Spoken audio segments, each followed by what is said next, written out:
தமிழக அரசு கேட்ட நிதியை மத்திய அரசு கொடுக்கவில்லை எனவும் பாஜக ஆளும் மாநிலங்களில் தேவைக்கு அதிகமாகவே நிதியை கொடுப்பதாகவும் குற்றம் சாட்டியுள்ள மதிமுக பொதுச் செயலாளர் வைகோ நிவாரணத்திற்காக பிரதமரை சந்திக்க சென்ற முதலமைச்சரின் நேரத்தை மாற்றியது பிரதமரின் பொறுப்பற்ற தன்மையை காட்டுவதாக விமர்சித்துள்ளார்.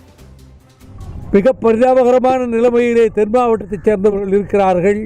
அதை சரி செய்வதற்காக மாநில அரசுக்கு உள்ள சக்தியெல்லாம் பயன்படுத்தி மத்திய அரசு கேட்ட நிதியை கொடுக்கவில்லை.